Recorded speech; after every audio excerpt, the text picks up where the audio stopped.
হাওয়া ঘুরছে নাকি ধান্দাবাজি, এটা আপনারাই ভালো বলতে পারবেন, আপনারাই বিচার করুন। গতকাল আমরা দেখলাম বিধায়ক এবং ফুরফুরার পীরজাদা কাসেম সিদ্দিকী তিনি অভিষেক বন্দ্যোপাধ্যায়ের সঙ্গে দেখা করলেন এবং একটি ছবি পোস্ট করলেন। ছবি পোস্ট করে কি লিখেছেন পাশে আপনারা দেখুন, পাশেই স্ক্রিনশট দিয়ে রাখছি।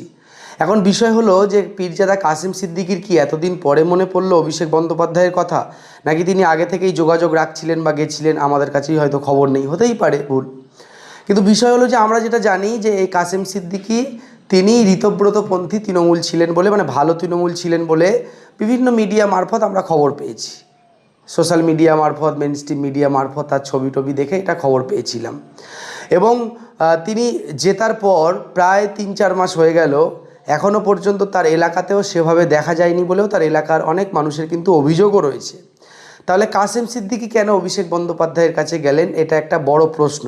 তাহলে ঋতব্রতপন্থী তৃণমূলের হাত কি, মানে ঋতব্রতের হাত কি অনেকেই ছেড়ে দিতে চলেছেন? হাইকোর্টের সেই যে রায় বা সেই যে নির্দেশ বলতে পারেন যে তিনি টেম্পোরারি বিরোধী দলনেতা, মানে কয়েক মাসের জন্য আছেন, তিনি বেশি দিন কি বিরোধী দলনেতা তাহলে থাকছেন না? তার হাতে তাহলে কি পাওয়ার থাকছে না? সেই কারণেই, এবং আমরা দেখছি ঋতব্রতপন্থী তৃণমূলী হওয়ার কারণে পরেও অনেককে ডিম খেতে হচ্ছে, অনেকে গ্রেপ্তার হচ্ছেন। এই যে গতকাল একজন ঋতব্রতপন্থী তৃণমূলের জেলা সভাপতি একজন অ্যারেস্ট হয়ে গেলেন এবং তিনি প্রাক্তন চেয়ারম্যানও ছিলেন। তাহলে ঋতব্রত বন্দ্যোপাধ্যায়ের দলে নাম লিখিয়েও সেখানেও কিন্তু খুব বেশি লাভ হচ্ছে না বা তেমন কোনো সুরাহা হচ্ছে না। এবং মমতা বন্দ্যোপাধ্যায়ের যে একটা জনপ্রিয়তা ছিল 2026-এর, মানে এই যে ভোটের আগে, ভোটের পরেও কিন্তু কিছুটা জনপ্রিয়তা তার দেখা গেছে। 21শে জুলাইয়ের যে সমাবেশ, সেখানেও কয়েক হাজার মানুষ জমায়েত হয়েছিলেন। যদিও রাজ্যের শাসক দল বিজেপির পক্ষ থেকে দাবি করা হয়েছে যে ছোট জায়গা, মাত্র কিছু লোক, এবং তৃণমূল তো বলেই ছিল যে 2000-এর, মানে কোর্ট তো বলেই দিয়েছিল যে 2000-এর বেশি লোক নিয়ে মিটিং করা যাবে না। তাহলে খুব বেশি লোক ছিল না, কিন্তু একটা জনজোয়ার আমরা দেখতে পেয়েছিলাম। তবে এটাও ঠিক, রাজ্যের পালাবদল হয়েছে, বিজেপি সরকার ক্ষমতায় এসছে, তার মধ্যে অনেক টালবাহানা, অনেক কিছু হয়েছে, অনেক, মানে কি বলবো, শাসক দলের পক্ষে অনেক মানুষ যেমন বলছেন, বিপক্ষেও অনেক মানুষ বলছেন, অনেকে সরকারি সুযোগ সুবিধাগুলো ঠিকমতো পাচ্ছেন না, বা নতুন মানে শাসক পরিবর্তন হওয়ার পর থেকেই বেশ পূর্বের শাসক দল অর্থাৎ তৃণমূল কংগ্রেসের অনেক চুরি দুর্নীতিবাজ নেতা তারা বিজেপিতে ঢুকে গিয়ে তারা নাকি এখন ভালো বিজেপি, আবার কেউ ভালো তৃণমূলও হয়ে যাচ্ছেন। সেই অভিযোগগুলোও কিন্তু রয়েছে। কিন্তু মমতা বন্দ্যোপাধ্যায় অভিষেক বন্দ্যোপাধ্যায়কে পুরো রাজ্য জুড়ে দৌড়াতে দেখা গেল না। রাজ্যের তাদের কর্মীদের উপর আক্রমণ বা বিভিন্ন রকম ঘটনা, সেগুলোতে কিন্তু তাদের ওই সোশ্যাল মিডিয়াতে ভিডিও করা আর বাস্তবের মাটিতে যাওয়া দুটো কিন্তু আলাদা জিনিস। যদিও অভিষেক বন্দ্যোপাধ্যায় সোনারপুরে গেছিলেন, সেখানে গিয়ে তিনি ডিম হামলার শিকার হয়েছেন, তারপরে আর তাকে সেভাবে বেরোতে দেখা যায়নি। কালীঘাটে প্রত্যেক দিন যান, মিটিং টিটিং করে আবার বেরিয়ে যান। মমতা বন্দ্যোপাধ্যায়ও কিছুদিন আগে তার দলের একজন কর্মীকে হত্যা করা হয়েছে, বা থানাতেই পুলিশ কাস্টাডিতেই তাকে মেরে ফেলা হয়েছে বলে অভিযোগ তার পরিবারের বা তৃণমূলের। সেখানে তিনি গেছিলেন, সেখানে গিয়েও তিনি ডিম হামলার শিকার হয়েছেন, তার উপরে আক্রমণ হয়েছে। সেই আক্রমণ কিন্তু নিন্দা জানিয়েছিলেন অগ্নিমিত্রা পাল, বিজেপির এই রাজ্যের মন্ত্রী, রাজ্য সভাপতি, বিজেপির রাজ্য সভাপতি শ্রমিক ভট্টাচার্য, তিনি সেই ডিম হামলার নিন্দা করেছিলেন। কিন্তু তারপরেও সেভাবে দেখা যায়নি। এই যে কিছুদিন আগে সম্ভবত বাঁকুড়ার ইন্দাসে ককরোচ জনতা পার্টির একজন সমর্থক, তিনি স্কুল ঠিক করো আন্দোলন করতে গিয়ে তার এবং তার বাবার উপরে আক্রমণ হয় বলে তাদের অভিযোগ রয়েছে। পুলিশ কয়েকজনকে গ্রেপ্তারও করেছে, তার বাবা মারা গেছে বা মেরে ফেলা হয়েছে বলে তাদের অভিযোগ। সেখানেও কিন্তু মমতা বন্দ্যোপাধ্যায় তার দলের একজন প্রতিনিধিকে পাঠিয়েছিলেন, তিনি নিজে সেখানে যাননি। তিনি ফোন করে ওই ছেলেটিকে বলছেন যে তুমি আমার সঙ্গে দেখা করো, কাল পরশু দেখা করো, কী কাগজপত্র আছে নিয়ে দেখা করো, মমতা বন্দ্যোপাধ্যায় তাকে বললেন, কিন্তু তিনি সেখানে গেলেন না। এবার আসি কাসেম সিদ্দিকীর কথায়। কাসেম সিদ্দিকী সাহেব তিনি দেখা গেল অভিষেক বন্দ্যোপাধ্যায়ের সঙ্গে দেখা করলেন, একটা ফেসবুকে বড় পোস্ট করলেন, 2-3টে ছবি পোস্ট করলেন, তার সঙ্গে একটা বড় লেখাও পোস্ট করলেন, একটা ক্যাপশন দিয়ে তিনি ছবি পোস্ট করলেন। কেন এনারা মমতা বন্দ্যোপাধ্যায়ের ছত্রছায়ায় আসছেন? এই যে কিছুদিন আগে আপনারা দেখলেন তৌসিফুর রহমান, নন বেঙ্গলি, আমার পরিচিত, ভালো শিক্ষিত ছেলে, ভালো কথা বলে, বসিরহাট উত্তরের বিধায়ক, তিনিও কিন্তু ঋতব্রতপন্থী তৃণমূলে ছিলেন, তিনিও বেরিয়ে আসলেন, তিনিও বেরিয়ে এসে মমতা বন্দ্যোপাধ্যায়ের তৃণমূলে যোগ দিলেন বা মমতা বন্দ্যোপাধ্যায়ের পক্ষে বক্তব্য রাখছেন। কারণ এখন পশ্চিমবাংলায় এই যদি আপনি বিজেপি, তৃণমূল, বাম, কংগ্রেস আমি এক এক করে বলি, তাহলে এই মুহূর্তে বিজেপি যেহেতু শাসক দলে আছে, বিজেপির একটা আলাদা পাওয়ার রয়েছে, তারা ডবল ইঞ্জিন সরকার, কেন্দ্রেও বিজেপি, রাজ্যেও বিজেপি, ডবল ইঞ্জিন সরকার। যদিও বিজেপির ওপরে অনেকটা প্রেশার তৈরি হচ্ছে, চাপ তৈরি হচ্ছে, এই হঠাৎ করে ককরোচদের গজিয়ে ওঠা এবং ককরোচ আন্দোলন, সেই আন্দোলনের সমর্থন বামেদের সমর্থন রয়েছে, কংগ্রেসের সমর্থন রয়েছে, জেন জি যুব সমাজে তাদের সমর্থন রয়েছে, এবং এই ককরোচ সংগঠনটা তৈরি হয়েছে তো জেন জিদেরকে নিয়েই। তো সেখান থেকে কিন্তু তাদের এই আন্দোলনের একটা প্রেশার কিন্তু বিজেপির উপরে তৈরি হচ্ছে। কারণ তারা যেভাবে ন্যারেটিভ তৈরি করে, আন্দোলন করে, ভূখ হরতাল করে, প্রতিবাদ করে, আপনারা দেখলেন অনশন করে, দীর্ঘদিন অনশন করে, পুরো দেশ জুড়ে আন্দোলন করে দেশের আপনার শিক্ষামন্ত্রীকে পদত্যাগ করতে বাধ্য করেছে তারা, সেই চাপ বিজেপির উপরে রয়েছে। রাজ্য বিজেপিতেও একটা চাপ রয়েছে যে তৃণমূলের 20 জন এমপি হঠাৎ করে ভালো তৃণমূল হয়ে তাই মানে এনসিপিআইতে চলে গেল। সেই যে দলকে কোনো দিন কেউ চেনে না, কোনো দিন কেউ নাম শোনেনি, কবে রেজিস্ট্রেশন হলো, কবে পার্টিটা লঞ্চ করলো কেউ জানে না, মানে ওই বিজেপির বি টিম বলা হচ্ছে আর কি ওনাদেরকে। তাহলে বিজেপিকে কিন্তু এর জমা খরচ দিতে হচ্ছে। যে সায়নী ঘোষ এতদিন আমাদেরকে বলেছিল, এতদিন এই শিব ঠাকুরকে অপমান করেছিল, তার বিরুদ্ধে অভিযোগ রয়েছে।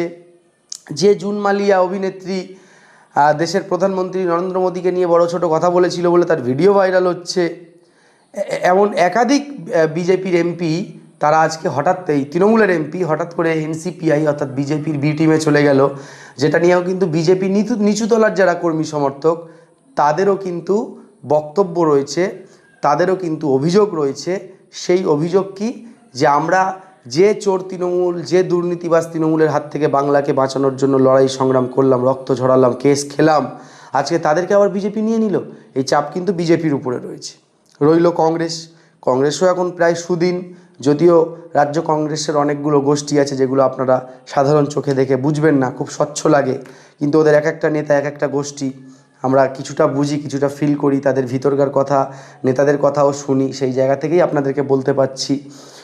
এবং সেখানে কংগ্রেসেরও কিন্তু একটা ভালো বাজার রয়েছে, কংগ্রেসেও সংখ্যালঘুদের একটা অংশ তারা যোগদান করছে, সংখ্যাগুরু মানে হিন্দুদের অনেকেই। যে কিছুদিন আগে সিদ্ধব্রত দাস বাংলা জাতীয় বাংলা সম্মেলন বলে একটা সংগঠনের হকারদের নিয়ে আন্দোলন করেন, তিনি তার দলবল নিয়ে কয়েকশো নেতাকর্মী নিয়ে তিনি যোগদান করলেন।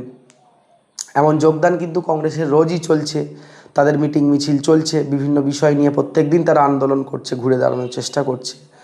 বামেরা তারা তো প্রতিনিয়ত তারা 0 থাক, 1 থাক আর 100 থাক, তারা তো আন্দোলন রোজই তারা রাস্তায় থাকে, আন্দোলন করে, এটা তারা করছে। কিন্তু আর অন্যদিক থেকে তৃণমূল কংগ্রেসের বিষয় আপনারা দেখছেন, ঋতব্রতকে সোশ্যাল মিডিয়াতে প্রচণ্ড ট্রোল হতে হয়। এই ঋতব্রতপন্থী তৃণমূল আর ওদিকে এনসিপিআই মানে বিজেপির বি টিম যাদেরকে বলা হচ্ছে, তারা তো কেউ কমেন্ট বক্সই খুলে রাখে না। সায়নী ঘোষ পোস্ট করছে, কমেন্ট বক্স খুলে রাখছে না, কমেন্ট করতে পারছে না লোকজন।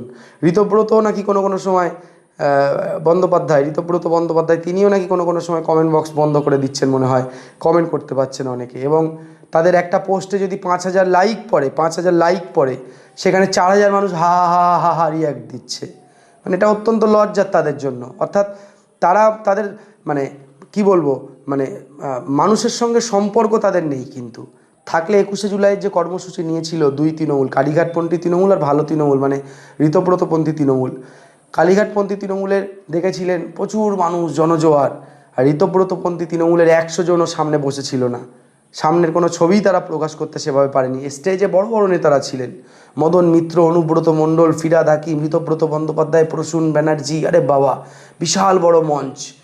তারপর ওই কী বলা হয় চন্দ্রিমা ভট্টাচার্য, বড় বড় মুখ, কিন্তু সামনে কর্মী নেই। আর কর্মী না থাকলে কি করে ভোট হবে? বিজেপিও নেবে না, কেউ পছন্দ করবে না। আপাতত কেন্দ্রের কিছু বিল টিল পাস করার জন্য তাদেরকে নেওয়া হয়েছে। সুদীপ বন্দ্যোপাধ্যায় কি আছে বলুন তো, এক ডাকে 100টা লোক জোগাড় করতে পারবে বলে মনে হয় না। যাই হোক, এখন তাদেরকে ওই কেন্দ্র রাজ্য সরকারের প্রশংসা করে তাদের থেকে সুবিধা ভোগ করা ছাড়া অন্য আর রাস্তা তাদের সামনে খোলা নেই। কিন্তু এখনও দেখা যাচ্ছে কালীঘাটপন্থী তৃণমূলের একটা অংশ তারা লড়াই সংগ্রাম করছেন, কল্যাণ বন্দ্যোপাধ্যায়, কুণাল ঘোষ, উপাসনা চৌধুরী, তারা লড়াই সংগ্রাম করছেন, তারা মমতা বন্দ্যোপাধ্যায়ের বাড়ি কালীঘাটে রোজ যাচ্ছেন, বৈঠক করছেন, আন্দোলনের রূপরেখা তৈরি করছেন। কতটা কি লাভবান হবেন এটা জানি না, কারণ ভারতবর্ষে যেটা দেখতে পাচ্ছি আমরা, একদিকে বিজেপি বা বিজেপির জোট, অন্যদিকে জেএনজি বা কংগ্রেস, রাহুল গান্ধীর নেতৃত্বে বলুন বা অন্যান্য জেএনজি যারা আন্দোলন করছে, এই ককরোচ টকরোচ সবাই মিলে একটা মিলিজুলি বিষয়।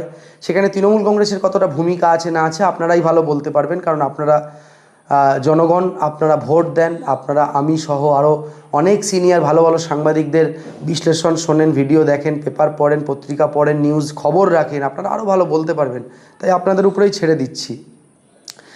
ঠিক সেই জায়গায় দাঁড়িয়ে আর একটা বিষয় আপনাদেরকে বলি, এই যে আপনারা কাশীপুর বেলগাছিয়ার একটা বস্তি, মুসলিম সম্প্রদায়ের মানুষই বেশি বসবাস করেন বলে দেখতে পাচ্ছি মিডিয়াগুলোতে, আমি যাইনি সেখানে, যাওয়ার মতো পরিবেশ নেই। কারণটা হয়তো আপনারা অনেকেই জানেন, কেন যাই না, কী বিষয়গুলো জানেন অনেকটাই, অনেক সমস্যা রয়েছে, আইনি কিছু জটিলতা রয়েছে, আমাকে নিয়মিত কোর্টে এবং এনআইএ দপ্তরে হাজিরা দিতে হয়। বিষয়গুলো বলবো একদিন পরে, এখন মামলা চলছে, তদন্ত চলছে, এখন বলার মতো জায়গা নেই। একদিন একবার অবশ্য আপনাদেরকে বলবো, মানে বিষয়গুলো কিছুটা যতটা বলা যায় আর কি, মানে আইনতভাবে বাধা যতটা নেই বলার চেষ্টা করব। তো কাশীপুর বেলগাছিয়া, ওই যে ওখানে যে বস্তিতে, যেখানে গঙ্গার পাড়ে কিছু পরিবার থাকে, তাদের জল বন্ধ বা ইলেকট্রিক বন্ধ বলে খবর পাচ্ছি, নিউজ দেখছি, সেটা নিয়ে কিন্তু তৃণমূল, সিপিএম, কংগ্রেস বা আইএসএফ, এই রাজনৈতিক দলগুলোর কিন্তু আমার চোখে অন্তত পড়েনি। আপনাদের চোখে পড়লে আমাকে জানাবেন কমেন্ট বক্সে। তাদের কোনো আন্দোলন বা প্রতিবাদ তো দেখতে পাচ্ছি না, এটা একটা প্রশ্ন। আর দ্বিতীয় হলো, কাসেম সিদ্দিকী মতো বা তৌসিফুর রহমানের মতো অনেক বিধায়ক যারা ঋতব্রতপন্থী তৃণমূল হয়েছিলেন, ভালো তৃণমূল হয়েছিলেন, তারা কি আবার মমতা বন্দ্যোপাধ্যায়ের কাছে ফিরে আসবেন? আমার কাছে যা খবর রয়েছে, একটা অংশ কংগ্রেসের সঙ্গেও কিন্তু যোগাযোগ রাখছে, একটা অংশ কংগ্রেসের সঙ্গে যোগাযোগ রাখছে, একটা অংশ এক দুজন আইএসএফেও যাওয়ার মতো সম্ভাবনা থাকতে পারে, এবং মমতা বন্দ্যোপাধ্যায়ের সঙ্গেও কিন্তু একটা অংশ যোগাযোগ রাখছেন। মানে ঋতব্রতপন্থী তৃণমূল বলে কিছু থাকবে না। এনসিপিআই যে তৃণমূল, তাদের আগামীতে স্ট্র্যাটেজি কী হয় আমরা দেখতে পাচ্ছি। সাংসদ কাকলি ঘোষ দস্তিদার, তিনি তার সোশ্যাল মিডিয়াতে পোস্ট করছেন, তার ছেলে ডাক্তার বৈদ্যনাথ ঘোষ দস্তিদার, তিনিও তার সোশ্যাল মিডিয়াতে পোস্ট করছেন যে তারা আম্বেদকারপন্থী রাজনীতিটা বাংলায় করবেন, দলিত আদিবাসী মুসলিম ওবিসি এদেরকে নিয়ে তারা রাজনীতি করবেন, পিছিয়ে পড়া সমাজের হয়ে তারা রাজনীতি করার কথা বলছেন। কতটা সাকসেস হবেন, মানুষের কাছে কতটা পৌঁছাতে পারবেন, এটা আপনারাই বলতে পারবেন, বা এটা সময় বলবে, বা তারা কতটা পৌঁছাতে পারবেন তারাই বলবে। তারা বিভিন্ন প্রতিশ্রুতি দিচ্ছেন, স্কলারশিপ থেকে শুরু করে, স্কুল ব্যাগ দেওয়া থেকে শুরু করে, শিক্ষা প্রতিষ্ঠান করা থেকে শুরু করে, এই ধরনের প্রতিশ্রুতিগুলোও কিন্তু তারা কন্টিনিউ করছেন। জানি না এর এফেক্ট কতটা হবে, তারা সেই প্রতিশ্রুতি কতটা পূরণ করবেন, সময় বলবে। তাহলে কি ঋতব্রতপন্থী তৃণমূল শেষ হয়ে যেতে চলেছে? কালীঘাটের শক্তি বাড়বে? অন্যদিক থেকে আমরা কি দেখলাম, এই যে আপনার মগরাহাট, দক্ষিণ চব্বিশ পরগনা মগরাহাটে একটা নির্বাচন, একটা শিক্ষা প্রতিষ্ঠানের নির্বাচন ছিল, সেখানে কিন্তু কালীঘাটপন্থী তৃণমূলের জয় জয়কার হয়েছে। তারপরে আপনার এই যে অ্যাডভোকেটদের একটা নির্বাচন ছিল সারা রাজ্য জুড়ে, কি বলে আমি এই মুহূর্তে মনে করতে পারছি না, কলকাতা হাইকোর্টের অ্যাডভোকেট, বামপন্থী অ্যাডভোকেট শামীম আহমেদ, তিনি জিতেছেন, তৃণমূলপন্থী অ্যাডভোকেট আপনার এবং রাজ্যসভার প্রাক্তন সাংসদ কি নাম, স্নেহাশিস চক্রবর্তী, তিনি জিতেছেন। মানে এক কথায় বিজেপির পন্থী বিধায়করা কম সিটে জিতেছেন, এবং বিরোধীরা অর্থাৎ তৃণমূলপন্থী বিধায়করা বা কংগ্রেস, সিপিএম, তারাও কিন্তু বেশি সিটে জিতেছেন। এই বিষয়গুলো কিন্তু রয়েছে। তাহলে কি হতে চলেছে বলুন তো? আপনারা ভালো বুঝবেন, আপনাদের এলাকায় কতটা কি কাজ হয়েছে। সরকার তো চেঞ্জ হয়েছে, 100 দিন হয়ে গেল, যদিও সরকার আরও সময় চাইছে। শুভেন্দু অধিকারী রাজ্যের মুখ্যমন্ত্রী, তিনি বলেছেন যে 1 বছর সময় দিন, যদি 10-এ 9 না পাই তাহলে আমাকে বলবেন, আমি এত কাজ আপনাদের জন্য করব। কিন্তু বহু গরিব মানুষ, গরিব মহিলা যারা এখনও পর্যন্ত অন্নপূর্ণা ভাণ্ডার পায়নি, ধরুন একটা বাড়িতে দোতলা বাড়ি, 2 ভাই বাবা মা থাকে, বোন আছে একটা হয়তো, তাহলে দোতলা বাড়ি তো লাগবেই, মানে তার প্রয়োজন হলে। একটা ঘরে এক ভাই থাকে, আরেক ঘরে আরেক ভাই থাকে, একটা ঘরে বোনের জন্য, একটা ঘর বাবা মায়ের জন্য, তাহলে সেই বাড়ির মা বা সেই বাড়ির বোন বা সেই বাড়ির বৌদি, তারা অন্নপূর্ণা ভাণ্ডার পাবে না? এই অভিযোগগুলো, এই বিষয়গুলো কিন্তু রয়েছে, এগুলো সরকারকে খেয়াল করতে হবে। এবং সরকারি ঘরের ক্ষেত্রে বলুন বা বিভিন্ন সরকারি প্রকল্প যাতে সাধারণ মানুষ পায়, সেই লক্ষ্য কিন্তু সরকারকে দিতে হবে। অর্থাৎ 100 দিনের সরকার, এই সরকারকে 10-এ আপনি কত নাম্বার দেবেন? বিরোধী দলনেতা ঋতব্রত বন্দ্যোপাধ্যায়, তাকে 10-এ কত নাম্বার দেবেন? এবং বাম কংগ্রেস যে আন্দোলন প্রতিনিয়ত করছে, বা ককরোচ জনতা পার্টি বলুন বা এই যে জেএনজি, তাদের যে ভূমিকা কীভাবে দেখছেন কমেন্ট বক্সে অবশ্যই জানাবেন। পরবর্তী কোনো এপিসোড বা কোনো বিষয় নিয়ে আবার আপনাদের সঙ্গে দেখা হবে। আমাদের চ্যানেল বিকল্প, আমাদের চ্যানেলের নাম ছিল আগে ইনসাফ বাংলা, এখন আমাদের চ্যানেলের নাম হয়েছে বিকল্প। আমাদের চ্যানেলটি অবশ্যই সাবস্ক্রাইব করে পাশে বেল আইকনটি প্রেস করে রাখবেন। চ্যানেলের নাম চেঞ্জ করেছি, কেমন লাগছে আপনাদেরকে সেটাও বলবেন। সংক্ষেপে ভালো বাংলা নাম রেখেছি বিকল্প। বিকল্প ভাবনা, বিকল্প চিন্তা, সাধারণ মানুষের জন্য আমরা আওয়াজ তুলব, আমরা সেই অঙ্গীকারবদ্ধ। একটু সময় লাগছে ছোট টিম গুছিয়ে নিতে, দীর্ঘদিন আমরা কাজ করতে পারিনি, আপনারা জানেন কারণ। ভালো থাকবেন সবাই।